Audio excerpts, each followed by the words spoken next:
Good evening, good afternoon, or whatever it is, wherever you're at. I'm Booga Peters, and this is Bolt Blitz Uncut. We're here live on YouTube right now, and I'm joined by my co-host, Buck D, Robert Gibson, and as always, our producer extraordinaire, Kyle Nash, is in the background, making sure we look pretty and we sound great. Buck D, Chargers 20-9 over the Vegas Raiders in Vegas at Allegiant Stadium. Your first thoughts? My first thought was, I'm glad we won, and we won in a different way. Sure. Yeah, because, I was talking to you earlier. I look at it as the good, the bad, and the ugly. Those games we usually would lose. We would find a way to lose those games, and we didn't have to play our best to win. So that's what I took from it. And I took a lot of the same thing regarding that, too. And it's funny because a lot of these younger Charger fans, I don't think they know that this has gone on this way for the Chargers forever. The Holy Roller back we can go a long ways back to plays that just get funky and wonky as far as the Chargers are concerned. You watch them lose those kind of games where there's that one dropped interception by Jermaine Pratt that we'll talk about a little bit here. That fumbled exchange between Herbert and Hampton, that could have swung the game, even though it was 20-9. And Buck's got a pretty funny story about the venue he was at when that happened, but we'll let him take that one away. Let's start with the offensive side of the ball, Buck. This is now a pass-happy Greg Roman offense. This is supposed to be 3 yards in a cloud of dust. Bo Schembechler running game. No, it's actually been let's put the ball in our best player's hand, and obviously that's number 10, Justin Herbert, and he's slinging it all over the yard. He was an efficient 19-27, 240 yards, a couple touches. Tell me about this new Greg Roman we're kind of seeing kind of open up before our eyes in weeks 1 and 2. Well, because I think it goes off the personnel. I believe a lot of things changed once we got Keenan Allen back, because that opened up so much more on the offense. You got Keenan, the stalwart, because if you look at it, we have 3-level receivers now. QJ goes deep.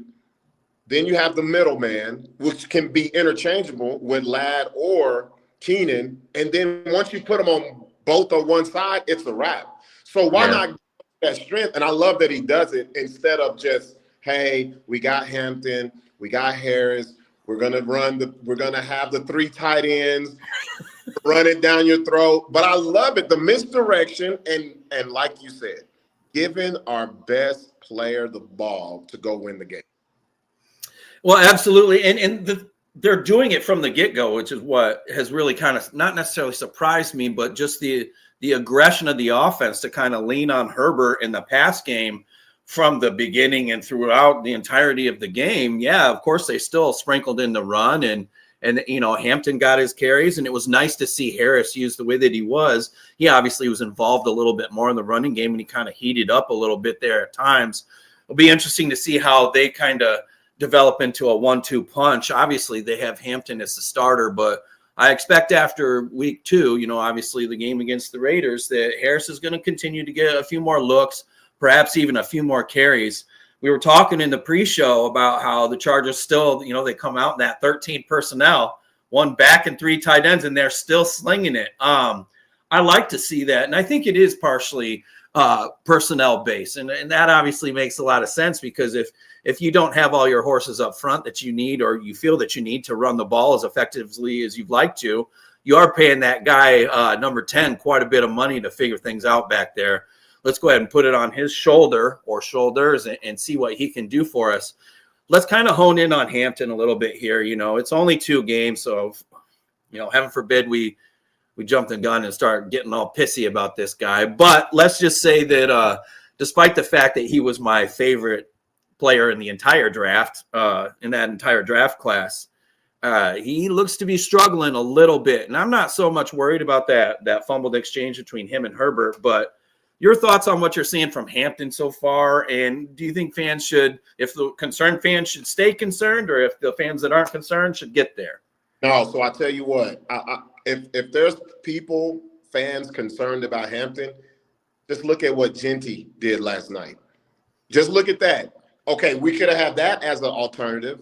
You know what I mean? I think it goes back to the previous discussion. we're using the right personnel. And also, I think we're more aggressive because of our defense. We want to get ahead, so then the opponent's offense has to try to catch up, and that plays right into our defense. As far as Hampton, I'm not worried about him at all. It's 2 games. I know.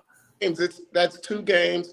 We're going to find out more about him later in the year when we do go to these, stadiums that have different weather, where we can't sling it around and where he has more confidence. And also, I want to see him a little bit more in the passing game as well. So I'm not worried about him at all. Yeah, and I'm really glad that you ended that off talking about using and utilizing him in the passing game. He's a fantastic receiving back. You saw plenty of it at UNC. But right now, literally, the Chargers in the NFL are dead last at passes at the line of scrimmage or behind it. Everything is down the field. It's more of an intermediate to deep strike than anything. Of course, they're still hitting crossers. You're still seeing QJ, do some things underneath too. He's not just being utilized as a deep over guy. But speaking of this wide receiving core, Keenan Allen, you said it, and Richie said it in the comments too. Keenan coming back to us was the right move for this offense. It kind of made the signing of Mike Dub seem kind of stupid. And then when he retired, it's like, well, that was kind of goofy. And then everybody, especially in the chats, like, oh, well, here comes Keenan. But everybody on the internet was saying, well, I don't know how you can have Keenan and Ladd on the same offense. They're too much alike. And we were here on the show saying, what the fuck's wrong with you, man? They're great route runners. If you can't get that, you can't figure out how to use them, that's on you. Well, because it goes to the strength of Herbert. Herbert, yes, we love Herbert in the pocket. But more often than not, the biggest plays that comes from Herbert is when he rolls out. And you got 2 guys like that on the field that already run perfect routes. We saw it on the touchdown. He rolled. Keenan got open. One of them, they're going to get open. So you can't double both of them. And if you do, somebody else is going to be left wide open, which is what I'm kind of envisioning will be the response to Hampton getting more looks in the receiving game. People are going to have to do something about. Here's the deal: it's not just Ladd and Keenan. They're going to have to do something about Quentin Johnson because he's catching touchdowns every week now. He's got 3 touchdowns through 2 games. He had a modest 3 catches, but 71 yards in that touchdown. Opposing defenses, I mean, they're really having to kind of figure out how to pick their poison in if they're going to bracket or play a rubber over the top. You can't double more than 1 receiver and play an effective defense. Right. Producer Kyle, man, I mean, what do you think's going on here? I'm a bit disappointed, gentlemen. My daughter is a rather accomplished violin player. And with the way you and 80 were going on and on with your sad, morose bullshit, we're defeated. The offensive line is so terrible. And somebody, oh man, who, but he's wearing a backward black hat and is incredibly handsome, said that there's ways you can get around that. And being versatile on offense is one such method. So when you started throwing out I gave it away. My calling card there, I felt compelled to inject myself because not only have you deprived me of my daughter playing beautiful, sad violin music, you also have quoted the exact thing I said should happen, that they can do. And our guy, God bless him, 80 Simons and all 6'11" of glory told me it wasn't enough. And I kind of agreed with him at the time, but to the Chargers' credit, to Greg Roman's credit, I've been proven more right than even I thought I would be. Carry on, gentlemen. Oh, no, that was a very proper interjection there. And here's the deal. I'm still terrified about the offensive line. Let's do this right here, right now, because we're about to talk about that O-line. Trey Pipkins, no pressures allowed. PFF, I'm really wondering how you grade any of these things. But let me tell you, Trey Pipkins it was supposedly his 2nd highest graded game ever, might be the best game I've ever seen him play at tackle for sure. Crosby kind of had his way when he could, not necessarily with Pipkins, though. Trey Pipkins, sir, I'd just like to give you your flowers and say you very much impressed me. Did you expect that type of a performance, or were you one of the folks that was terrified that Max Crosby was just going to be stealing lunch money all game long? Oh, yeah, I was scared as hell. I ain't even going to lie. I was like, to be honest, I'm not even going to lie to you. I was like, I thought Max was hurt for a little bit. Right. You didn't see him pop off the screen until late in the game when there was the fumble. The fumble happened. He shot out of the cannon, but you can't point to another part of that game where you was like, "Fuck, Max is killing us." I know. You can't do it. You can't do it. The offensive line is playing way above and beyond what I thought. As soon as Slater got hurt, I was like, "Fuck, oh, dude." Like I was hoping. I was like, Herbert is gonna have to be on his wheels. But go ahead. Oh no! I'm just gonna say, as a guy who does another show covering the Jaguars in the form of the Duval Dive, okay, I watched a defensive end who's basically the only weapon a defense has go to work and wreck a game. Okay, that's ish that can happen, y'all. I'm too connected to it to not bring this up. I'm not just here pimping the Duval Dive. This was the contract. If you're wondering how it could have gone, it could have been that. That's all I'm saying. Oh, well, I'll tell you what. If we're going to stay on the offensive line, the thing, it's flip-flop. I thought we would have a better offensive line running wise than we would have in pass protection, but it's flipped. Is that because they're choosing to throw it more, or because the O-line is better at one than the other? Well, I think it's a combination of both. Okay. And we saw that on the 2-yard line when we ran the ball 3 straight times. We saw that when Roman didn't even have confidence and wants to run the trick play on 4th down. Oh, that jet sweep to Darius Davis, yeah. Me, I'm like, let's run it behind Alt. Let's just let Alt clear the way. We can get a yard behind him, get 2-3 yards behind him. But I think, I'm not going to second guess him. He knows what he's doing, and I think he knows we ain't really got it like that when it comes to the offensive line run blocking. So here's what I have to say. They're built like a bunch of run blockers. Yep. But there's finesses of them some finesse blocking fellas. Yep. I'm just saying they're a lot of those heights and weights. Bradley Bozeman, man, that is 6'5", 300, I think 313 pounds. But boy, does he's more of a finesse kind of wannabe technician who really doesn't have a lot of tools in his bag, but he does have a bag, so he's partially on the way there. Yep. But I think that when you have the way that this offense has been built, if they were going to pass this much, I expected it to be all short to intermediate. No, they're like you're seeing the boot action. You're seeing some nakeds out of that. You're seeing him get time, and literally these receivers like Ladd and Keenan that can get open in a phone booth.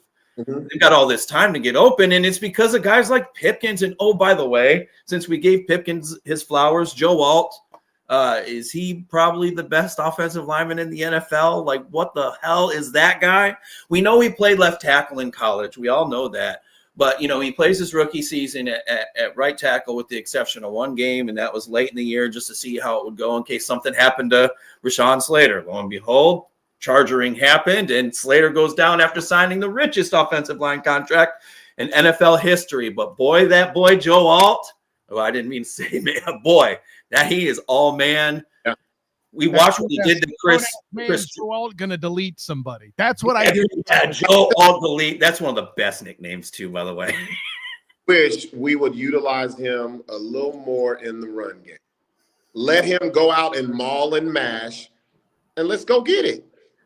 So I would expect that to be the case because you do hear Harbaugh and Roman both compliment Zion Johnson in his ability in the running game. So you've got Alt and Zion right next to each other. So why aren't they going run heavy to the left? I mean, they used to do it with Slater there. It's kind of hard to figure out why they're not doing it that way now, except for, you've heard Pete Carroll now and obviously Steve Spagnuolo the week before. Both guys said, we really expect them to run the ball a lot more than they did. Both teams were like, we did not expect this Chargers offense. And it's kudos to Greg Roman and it's kudos to those guys up front. I mean, it's because I really think it's because they know the defense that we have is great. And why not get ahead and then make teams play from behind and keep the pedal, and I love it. I love it. First play of the game, we see him out there. We hear the announcement just prior to the game. Number 0, Deion Henley's going to play in the game. First play, Geno drops back. And by the way, as soon as I saw Gilman doing this goofy shit like a third grader playing kickball, we knew there was going to be a carom. But old man, 101-degree temp, Deion Henley comes running up in the first play of the game. He gets a pick to start the game. You started to kind of segue into the defense. Let's keep rolling with that there. Deion Henley in his flu game, apparently he got so sick that in the second quarter he got caught crying by Jesse Minter, and he was embarrassed about that. But boy, he balled out. He had the sack. He had another TFL. He obviously had the interception. Your thoughts on his performance last night? All right, so I got to eat a little crow because last week I said the weakness of our defense are the linebackers. I know. But I also said Harbaugh needed to let him know he needs to play for the freedom of Big U. And that's what he did this week. He did it last week. He's doing it this week. And look, man, I watched a lot of football. That dude is one of the best in the league already. Already. And the crazy part is I didn't think he was going to be that type of player. I didn't. I really didn't. That's part of the Brandon Staley curse that we had in us, because the fact that he couldn't even see the field as a rookie hardly at all. Yeah. You just naturally, as somebody who's enjoyed this game for decades, you just have to think, okay, there has to be some credence or some reasoning behind why that is. And it's just like, God, we didn't see anything like this.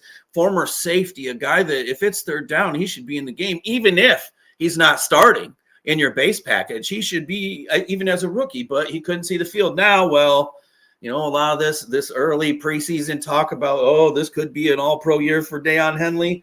Well, I'll be damned. It might just be exactly that. He is playing out of his mind. It didn't matter how sick he was. He was all over the field. I couldn't be more proud of a guy like that. And I don't know if anybody's noticed on his X/Twitter account, but he just, after each game and whatever, he's just thanking the fans and thanking his teammates. He's proud to be a captain. There's something for me that kind of shit matters to me. He's a third-round pick. You know, maybe he wasn't expecting this, especially after the way his rookie year went. And now he's elevating his game so much, proving that he belongs. And it's cool to still see him be like, thank you to everybody who's a part of any experience involving me being this NFL player. He's a special guy. And I can't believe I'm going to say this, but thanks, Tom Telesco. Yeah. Well, allowing him to play. The one play that stuck out to me last night, and if you look at it, I don't even think this was a play that was drawn up. He came straight up the middle. When he came, it looked like he was shot out of a damn cannon or something.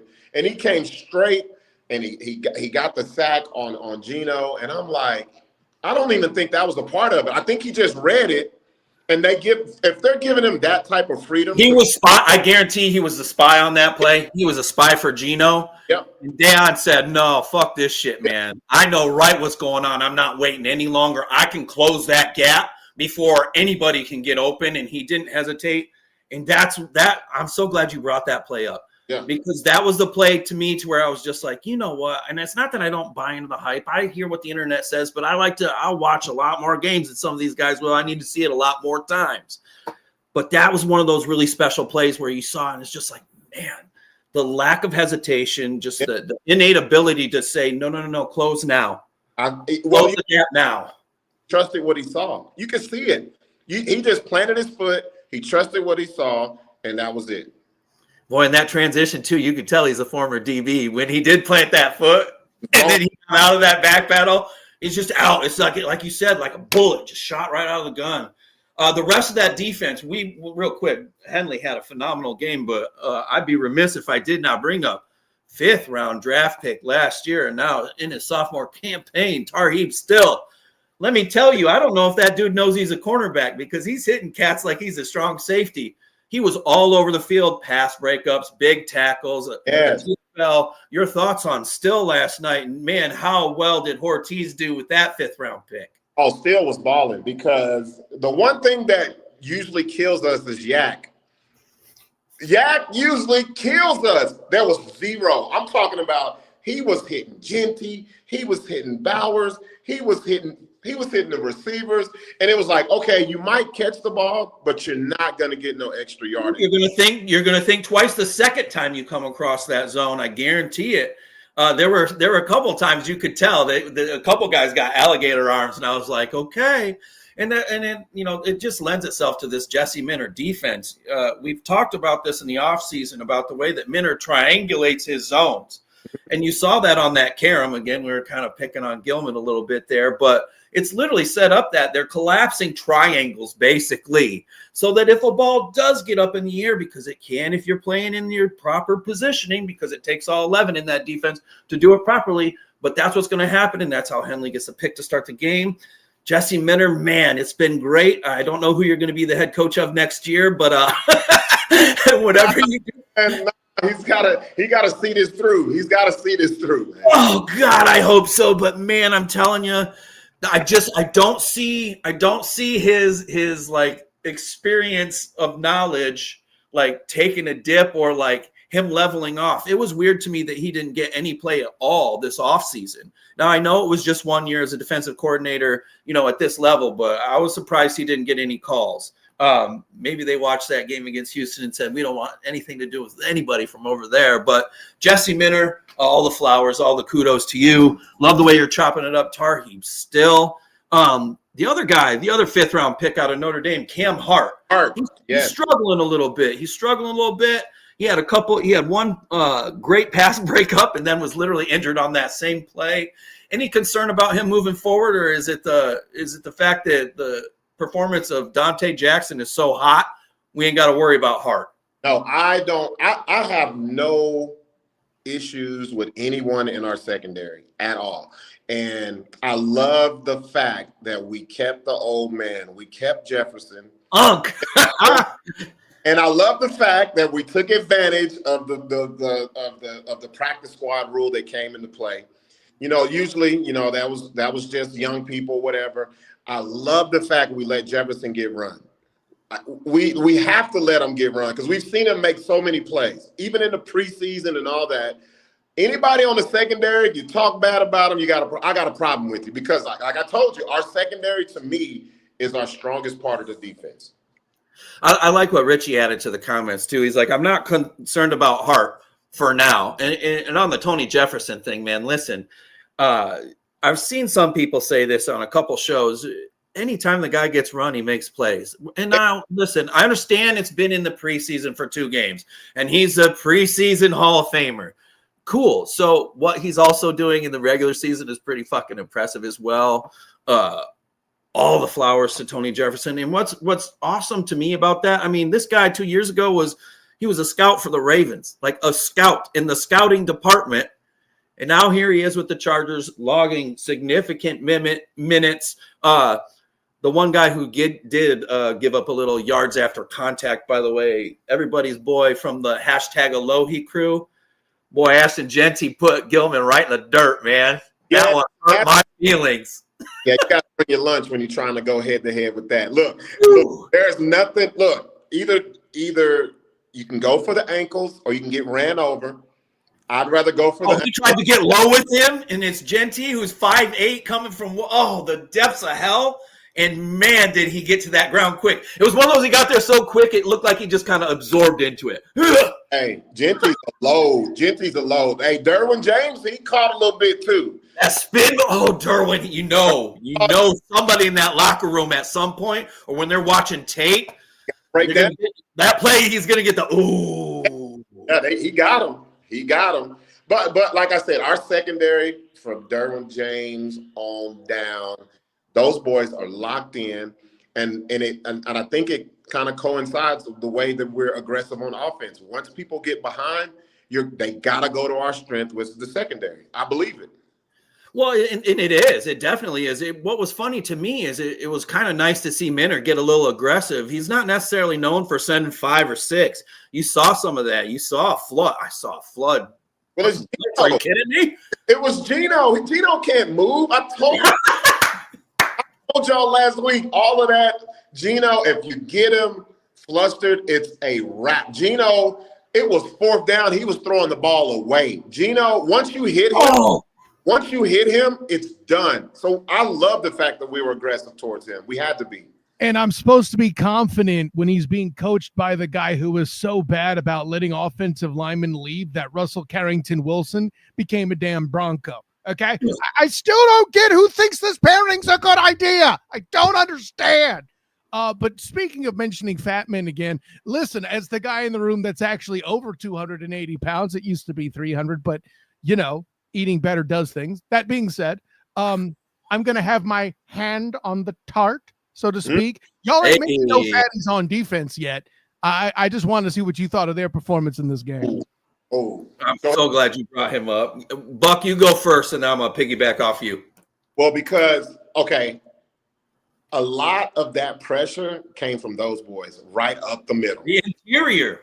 Right up the middle. And that's what got them flustered. That was happening before we even were trying to blitz or anything else, before we had Derwin up there, before we were running the stunts. Those guys, and also not even just in the pass game, Genty felt it from the first time he touched that ball. The linebackers didn't even have to make the tackles. Our defensive linemen were there. They showed up. They're the unsung heroes of the defense right now. They are.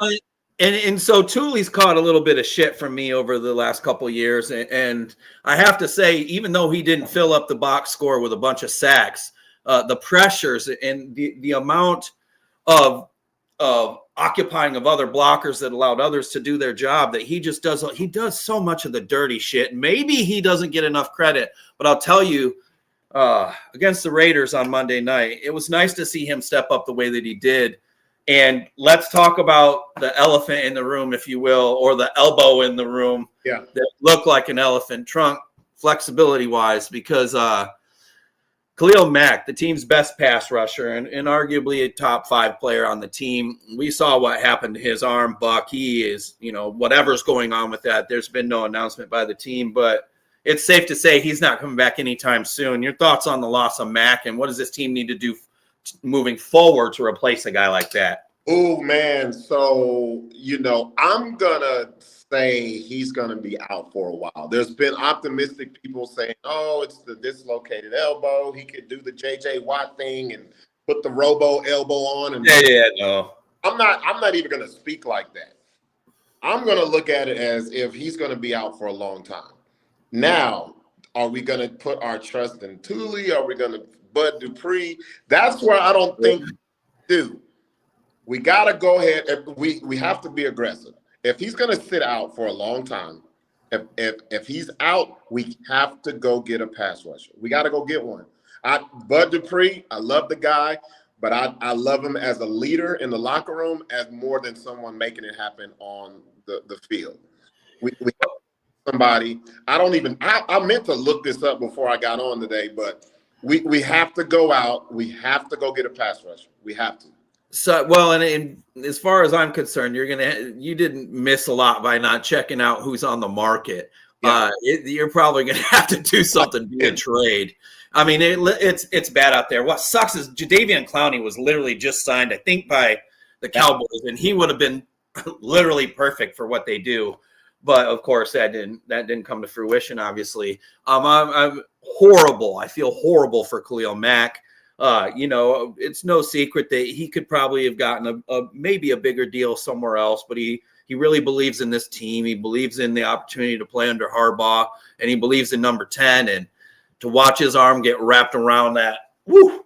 Yeah. I mean, that was I'm telling you, for about an hour and a half, I was itching my shoulder blade and just uncomfortable after seeing the way that happened in slow motion. But I don't know how they can overcome that, except that one of the things that I've really appreciated about Mentor, not just in the actual play designs, but they've done a really good job rotating bodies in and out. The acquisitions of Deshaun Hand and Naquan Jones, those guys getting in there. Jamari Caldwell, the 3rd-round pick out of Oregon, he had a sack last night. It was good to see double nines get in there and make a play, justifying some of the pre-draft love we gave him here at Bolt Blitz. But I think that it's just going to be more schematically than it's going to be anything you pick up, even via trade or anything off the street. Because like I said, I didn't look either, which makes me feel stupid as shit, Buck. But I don't know that there's a pass rusher just floating around in middle of September. to say this to everyone that talked so much noise about us losing Poona Ford. I hope you guys are eating crow right now. Oh, yeah, so we've got a couple of those in the chat, and a guy with two thumbs who was real pissed about it, and it was me. I was livid because they offered him like 7.5. Okay, hold on, I love it. Richie's on the wait a minute, I see 2 on there. We definitely could. Barrett, I would take a look at for sure. I was gonna say Shaq Barrett myself, gentlemen. Yeah. Yes. Yeah. Okay. Preston Smith, he's a little long in the tooth for me. DeMarcus Walker, not so much. Carl Lawson, he actually was Lawson a former Jag? I think he was. I would have to check my sources on that. Actually. Yeah. No. I thought maybe I'm wrong. Anyway, Shaq Barrett, listen, man. I know that he's more of a situational guy, and he's not going to do what he used to be able to accomplish all the time, but he could still get pressure in spaces without having to pay somebody as much as you would like a Joey Bosa, or he would be a Charger still. Right. And hey, by the way, shout out to Joey Bosa. Nice to see you making plays out there. Only 15 snaps, 7 pressures, and a sack among those. I don't know what that guy could do when he's healthy. We'll see how long it lasts. Real quick, Lawson, I can see why you were thinking Jags there, Booga and Buck. Former Bengal. Bengal, dang it. And then, of course, with the Jets as well. No both talk from me, man. I'm cool on both. I'm good. Bo who? No. Oh shit. Well, hey, so we're talking about the defense over here, and we're giving everybody flowers, and I'm not going to pick on Gilman too much here. I do want to talk a little bit about Elijah Molden being out. I think that's a huge loss for right now, because you are going to see more Alohi Gilman, which means you are going to see him more trying to fill lanes one-on-one with running backs like Ashton Genty, and you're probably going to see a little more of what happened then. His loss is a big one. We actually have Alex, his father, who's also a former Charger. He's trying to find a time to be a guest on the show. That was prior to the Elijah injury and him not playing, so everyone be patient with that, but we'd love to kind of pick his brain and see what's going on. His transition from Tennessee to the Chargers would be one that would be great, especially as a guy who's a former Charger, and he's got a lot to say all the time. He has a lot of great posts about leadership and such. But speaking of leadership, and back to Minter, we're talking about that interior, the defensive line. They're rotating them in and out, despite the fact that we're really concerned about Khalil Mack. I think Charger fans really should maybe calm down and realize that Minter is the guy calling the defense. Back on the secondary real quick, one more time. I just want to give Unk his flowers, and here's where I'm going to go with this. We're about to get to another week here. The injury report's going to be due. You're going to have to report the roster. Are they going to play this bullshit where he ping-pongs back and forth from practice squad to 53 all season long? Or does it even get worse than that and he stays on the practice squad for a minute and somebody snatches him up? Ooh, I hope not. I hope not, man, because that's a game. That's a dangerous game to play. That's a dangerous. Short Molden. Yeah, that's a dangerous. He's a safety, but he plays nickel more than he does anything else. Right. Oh man, I didn't even think about that. Oh, you know what I mean? So I like RJ Mickens, the rookie out of Clemson, late round pick. I don't like him to start games. I don't like him as the final protector of any deep balls. Not at this point yet. It'll be interesting to see how Minter schemes that up. And I really do want to remind Charger fans that it's important that we keep that in mind. I can't believe we haven't mentioned this, but it's the third phase of the games. If it wasn't for special teams, I might not have gotten any run at all on the football field. Cameron Dicker, the kicker, the most accurate kicker in NFL history. Now that he's attempted over 100 kicks, he could have missed this kick and still been the most accurate kicker. You have to have 100 kicks to qualify. Are we taking Cameron Dicker for granted? I mean, I don't remember the last time I was concerned about a field goal. And, man, let me tell you, if you've been a Charger fan for longer than 5 seconds, boy, it's been a minute since we had a kicker we could trust. Your thoughts on Dicker, and is he literally a guy who needs to get some more play around the NFL? No, I don't. Leave it. Don't talk about him. Don't bring him up. Only time you bring up Dicker is when you need a word to rhyme with your kicker. That's it. But I'll tell you what though, what many people missed, and if we're gonna talk about special teams, because it's more than just Dicker. People forget that our holder is the punter, right? Our holder is the punter. That's the only position who handles the ball besides the quarterback. On that little kick from the 2, did you see the snap? Did you see what happened on that? Yeah, I know. He looked like he was dealing with a Rubik's Cube for like 2 seconds. And I was like, because I saw it. Okay, look, all right, I was drinking last night, but drinking, you're focused on things you never would focus on. And that, I was like, for a second, I was like, we're going to miss that damn kick. And I thought we were going to go to old Charger mode. I thought he was going to do the whole, Tony Romo in Seattle thing. Oh, I know exactly what you're talking about. Then fumble and trip over his feet, get tackled short. And it lost me a bet. I'm still pissed. Special teams, we got to give props to that hold on that play. I'm so glad you brought that up. And here's the deal. I mean, listen, kicking a football is already awkward as fuck. It's not exactly shaped perfect to kick. The fact that, and I'm so glad that you brought up that hold too. It was sloppy. It was really sloppy. JK did whatever he could. I don't know what happened on it, really. I should have watched it back a few times. But the fact that Dicker, no lapse in his stride, not a beat, a sweat, nothing, and boop, and here we go, and we're back at it again. I mean, I'm glad we're talking special teams. And here's the deal, too.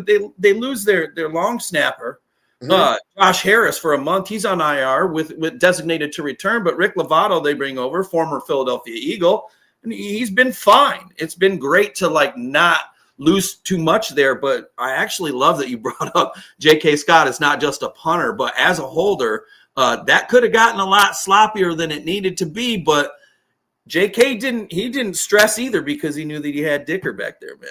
Well, I'll say this, man. I don't need anybody talking about our kicker. Don't put him on blast. I was so mad when they were like, oh, the best kicker in 100. I don't want to hear that. No. Just keep kicking, keep doing your thing, because I remember, if people don't remember, the whole coup. Remember when coup started hot, and next thing you know, we got rid of him. So not saying that will happen to Dicker, because we've seen him. But I feel like Dicker is going to win us at least 2 games this season. He's going to win us 2 games, and I think they're going to be on the road. I honestly, it's funny that you say that, because he really is he's a point difference maker. When you're that reliable, when you're that automatic, there's so much that you can do as an offensive coordinator too, because you can be a little more risky, because if you don't get into perfect position, as long as you're in field goal position, Dicker the kicker is probably going to put that damn thing through the uprights, and you're going to walk away with 3. And listen, after watching Monday night's game with the Chargers having that long 7.5-minute drive, and then the Raiders saying, anything you could do, I could do better. And then they have an 11-minute drive, 20 plays or whatever. The Chargers held them to a field goal, and that's a win for the Charger defense on a long drive like that. Listen, man, the Chargers scoring 3 on offense, that's always going to be a win for them. It's not necessarily a win for that defense, because the Chargers defense is constantly planning to put themselves back into a position to put Justin Herbert back on the field. They're attacking the ball. And again, they did blitz a little bit on Monday night, but is more than usual. But they're really it's all schemed up via Minter. We're back to Minter. We were talking about special teams. Forgive me for going back to that. By the way, 80 Simons joined the chat for a minute. Yannick Ngakoue, number 1, that's the dude that Phillip Rivers I will yak in your ear, wherever the fuck that shit was. 90-yard touchdown. And he's like, yeah, but don't do that in my ear. And he's like, oh, I will do that in your ear. Whatever. But I'm all for it. Yannick Ngakoue, I know, as a situational pass rusher, I look at him more of like a Buffalo picking up Von Miller when he was still able to put some stats in the box score. Ngakoue would be a guy that I would be on board with for sure. Without going too far off the topic, though, I do want to get back to special teams, because we were talking about him as a holder. J.K. Scott's been fine as a punter, too. The coverage has been great. Ryan Ficken's unit, I don't think we have any complaints. Darius Davis, other than that fumbled jet sweep or whatever, is still returning well enough. No, I do have one problem though. Oh yeah. I don't know if it just looks weird or it feels weird. I don't like Haskins as a returner. Ah. It's just like it's like a possession dude. Okay, he'll catch it. You know he's not gonna just break anything. He's not gonna, and other teams know that. That's why they kick it to him. They're not kicking it to Davis. Haskins is gonna catch this ball, get us to about maybe the 30, and it's just like, I don't like it, but as long as he doesn't fumble, I shouldn't have a problem with it. So you kind of beat me to it there right at the end. He's a reliable guy. They trust him. He's a personal protector back there. And as far as, I mean, listen, if you and I are deciding who we're going to kick to, do we want to chase Darius Davis, or do we want him to try to block some motherfucker? I think we're going to try to have him block somebody. Richie, I'm with you. Haskins as a returner does seem weird. I get it, though.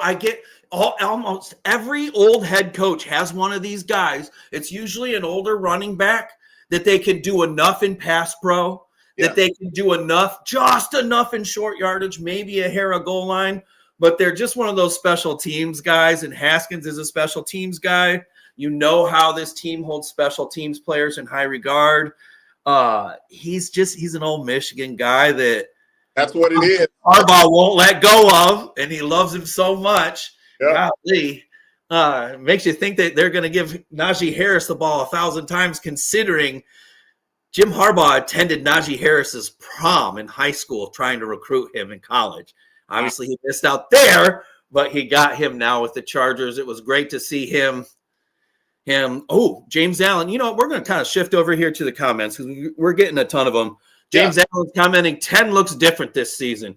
It's kind of crazy what you can look like when you don't have a torn labrum and dislocated rib cartilage and a high ankle sprain and plantar fasciitis and all this other shit. I mean, he's healthy.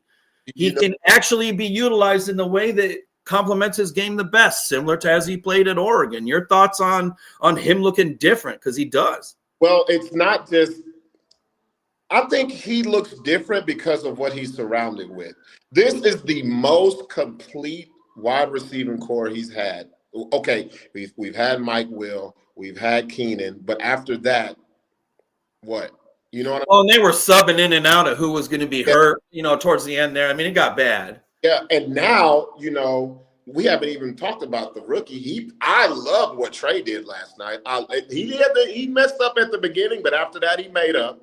But I love the fact of the weapons that he has around him, that it complements the game that we've seen Herbert play. And, he's not a dink and dunk quarterback. They're letting him. Don't tell Joe Lombardi that, though. My God. His dink and dunks are 15-yard passes, bro. They're really long handoffs. No, I'm actually really glad you brought that up. And Trey Harris, by the way, and he did have that arc too. The very first play of the game, or not first play of the game, but that first opportunity he had, it looked like he was fighting the ball. I was like, God damn it, if this guy could attack it instead of thinking it's attacking him. And then what did he do? He got more aggressive at the catch point. He had a couple nights. I've got in my notes here 3 different times, Trey Harris with exclamation points. That one catch that he had on the boundary at the top of the screen, that was just a great back shoulder. And not a lot of rookies are going to be in the right position to corral that the way that he did. And he cooked the DB. The DB literally was going this way, falling back as dude was hitting the sideline. If that's a little further inside of the boundary, maybe something can happen there. But Trey Harris definitely deserves some flowers as well. It's nice to see the Ole Miss product get some shit. I got to jump in with this too, as I listen, and no disrespect to y'all fellows filleting what your team and giving the Bolt bureaucracy all the happiness in the world. It's Raiders week. You're 2-0 in the damn division. You have division game number 3 coming up. And this is a very interesting thing. Tell me I'm nuts if you think so, gentlemen. I'm alley-ooping you for the dunk if you think I should be dunked on for thinking this. But what's unique about these Denver Broncos and your efforts to nix Bo, or, let's see if you can stop RJ Harvey, all of that. I think this is the most balanced offense you faced so far. And the reason why I say that is, listen, we know the Chiefs have Patrick LaVon Mahomes II, but I've forgotten who runs the ball for them. And we know that the Raiders went out of their way to get Genty, which I thought was foolhardy, but that's a me problem, I suppose. Or maybe it's not. But Geno was their passer, so really that kind of balances that out. I could argue within the division, for a team not named the Chargers, I might also add, that this is the most balanced duo you're going to get with Bo Nix and RJ Harvey in that backfield. So, gentlemen, I'm wondering if you think that theory makes sense. Okay, so let me go ahead and say it. Yes, you're right, but that don't mean a damn thing because the Denver offense is not good. It's not good. The thing that scares me about Denver is their defense. Now, by far, they're going to have the best defense. Now, as far as the offense, if we stop the run, and we start like we've been starting, where we start aggressive, they get behind. Not even 10 points. It's over because I want the ball in Bo Nix's hands.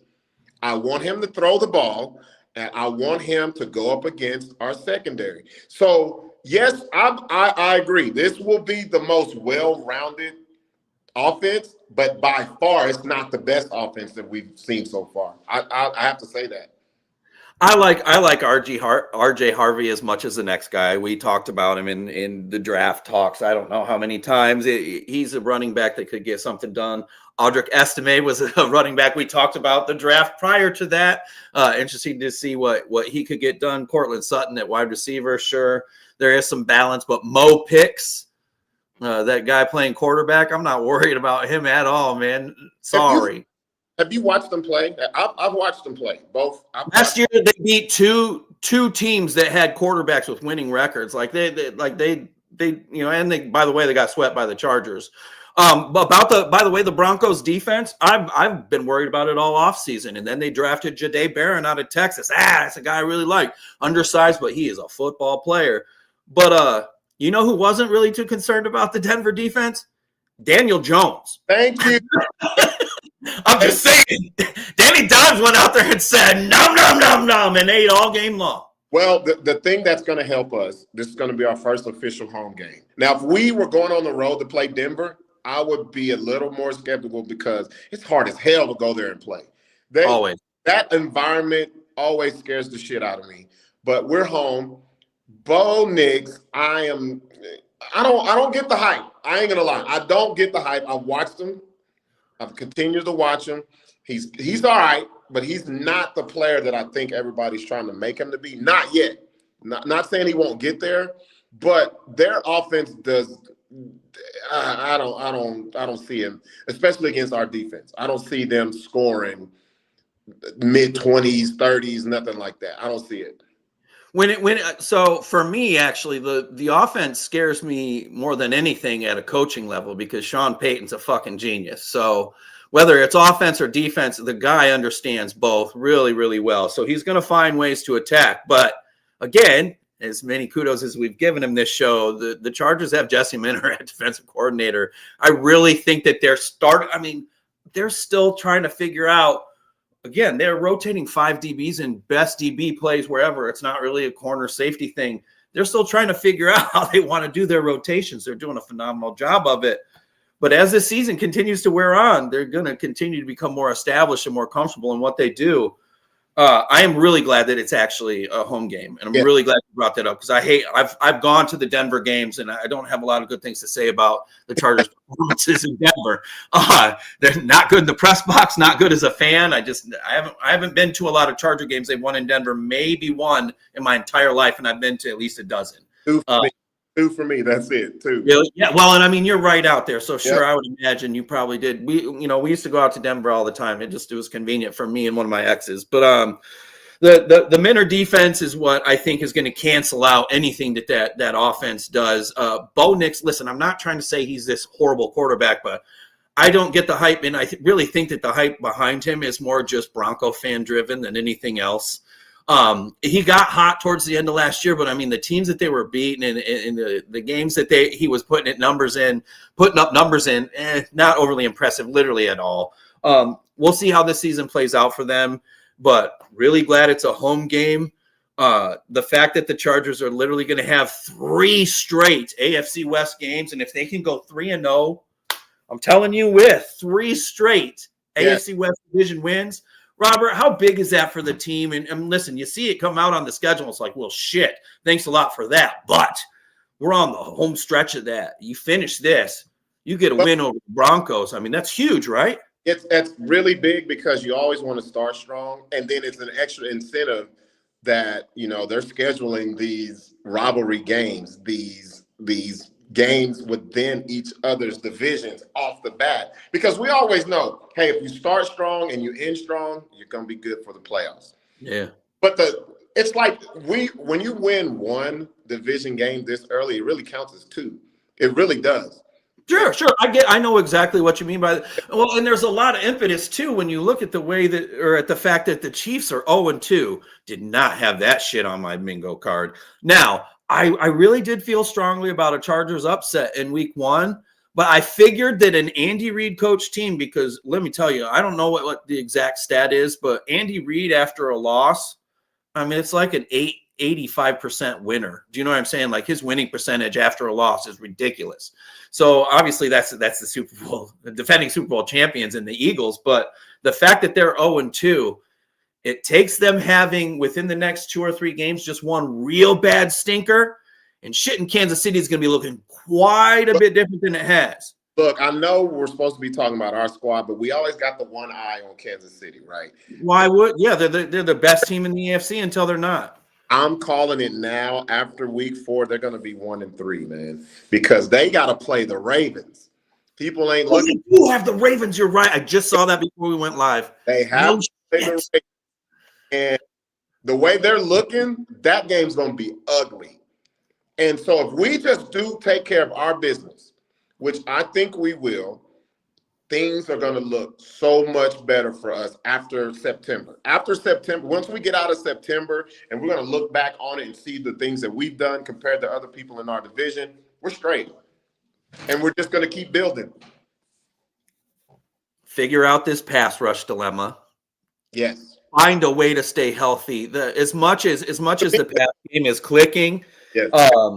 Gotta establish the run somehow. This shit with no running game, it feels weird. It's like, I know that fucking people, when they try to tell people to have just imagine everybody in the crowd naked or whatever. Like, I feel like I'm there, but I'm not really cool with it. It's not that fun to me. Yeah. I hear the concerns for the run game, gentlemen. I think I floated this theory before, but not to Buck. And I want to throw it out there too. How much of it is people seeing Greg Roman's name, seeing Jim Harbaugh's name associated with the team, and knowing that they're going to come out at least expecting the specter of the run, especially when you have Najee Harris and Omari and Hampton and all the guys there that are present there. I think teams come out expecting the run. Heck, Booga, you alluded to it earlier. The past 2 press conferences, we thought they were going to run more. Let them keep making that mistake. I maintain today that the Chargers aren't running because they can't. They've just currently chosen not to. Well, okay. It's funny that everyone, like you said, they're looking at our coaches and they're like, oh, we know what type of coaches these guys are. Right. But if you pay attention to what they're saying, Harbaugh's told us, I'm getting Herbert to the Hall of Fame. Yeah, I know, right. Ball off. That you don't get to the Hall of Fame handing the ball off. Sorry. You get to the Hall of Fame as a quarterback, slinging the rock, getting your winning games, not throwing interceptions, being efficient, passer ratings through the roof. That's what he's doing. He told people just not listening. That's what he told them straight out. I gotta find a way to get this guy to the Hall of Fame. You're right, Buck. I would give you one exception. Troy Aikman is a thing. Just going to throw that out there for quarterbacks that got to the all handing the ball off. Just going to mention. That's horrible. Those were some long handoffs to Irvin, though. Come on. I was about to say. now some of the Harper check though on either side. Listen, I get it. I'm a Niner fan. I'm supposed to crap on the Cowboys back then. Oh, you better, man. My daddy's side of the family is all from Texas. I used to hear. I'm so tired. I never have to hear about the Cowboys again, and I've heard about them too much. So seeing some of the shit like the debacle that was the Micah Parsons thing. Are you shitting me? Like why have a 26-year-old phenom pass rusher? we could become better through the. Shut the fuck up, man. Maybe he's forgotten more than I'll ever know.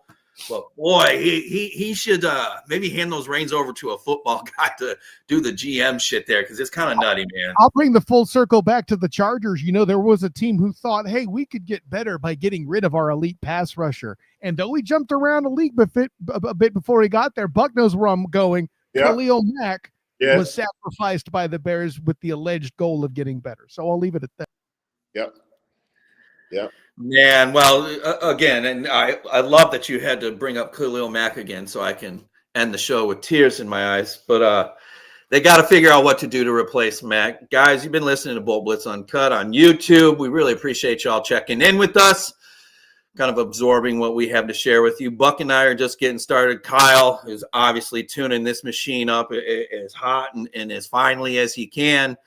We'll keep bringing you great guests. Really looking forward to building a much better rapport than even we could imagine regarding how we cover this team. There's a lot to be excited about, though I do believe they may be 1 year off.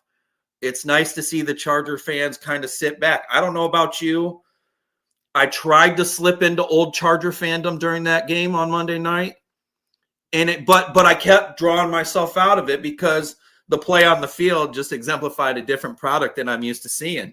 These guys weren't giving up or, hanging their head after one play or a thing that didn't go their way. The dropped interception by Pratt, the fumble that was a mishandled exchange between Herbert and Hampton. They are a different animal altogether.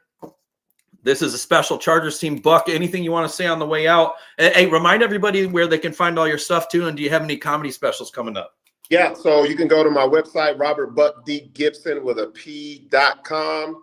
The best way to find out what I have going on is on my Instagram, and that's Buck_dangerous. That simple. I'm everywhere, Twitter, everywhere like that. I have a couple of local shows coming up, but I have the world famous Comedy Store coming up in October. So hey, congratulations. Let's go. I'll be in the main room. I'm not headlining, but I will be one of the features. The date looking at October. Hey, just getting in the room and saying something. So I've been there before. I've done the belly room. I've never done the main room. So that's great. So I got to say this about. Kill it, man. Oh, my God. Kill it.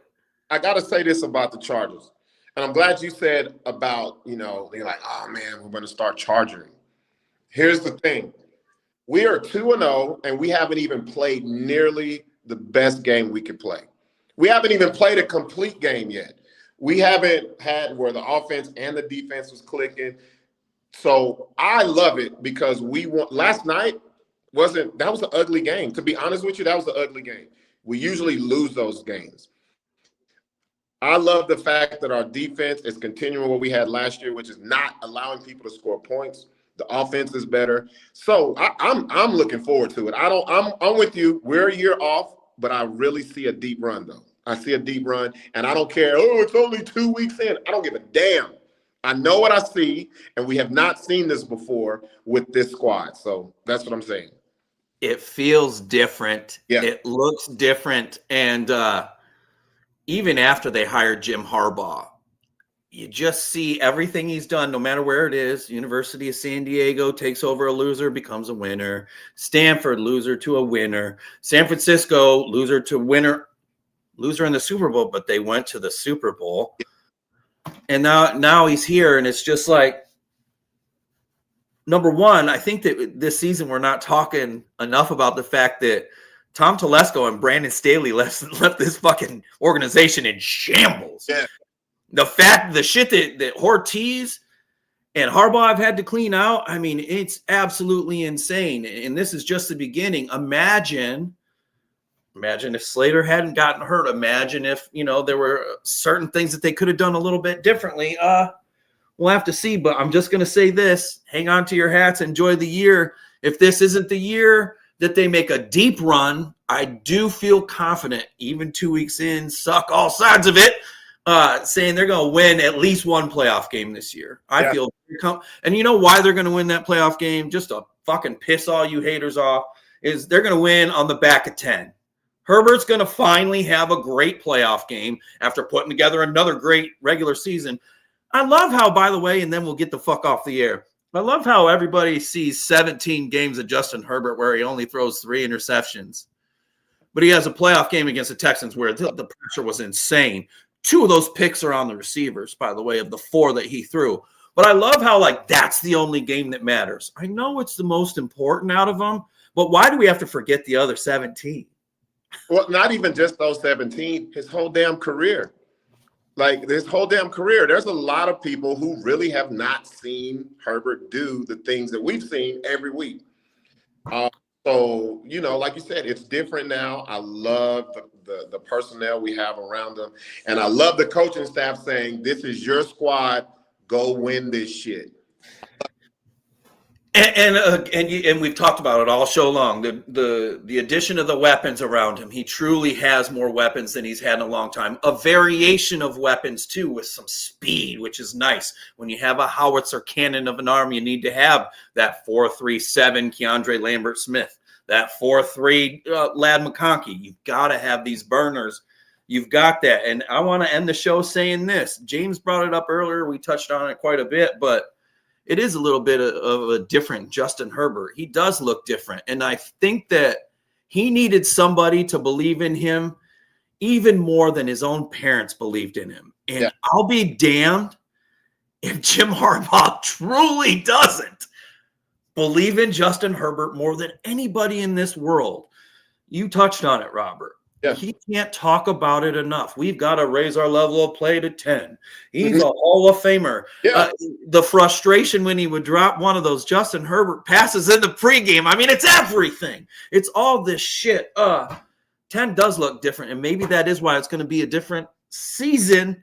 That being said, we're just excited for all you guys to take a ride with us and see how it goes. My name's Booga Peters. This has been Bolt Blitz Uncut. Guys, who's got it better than us? Nobody.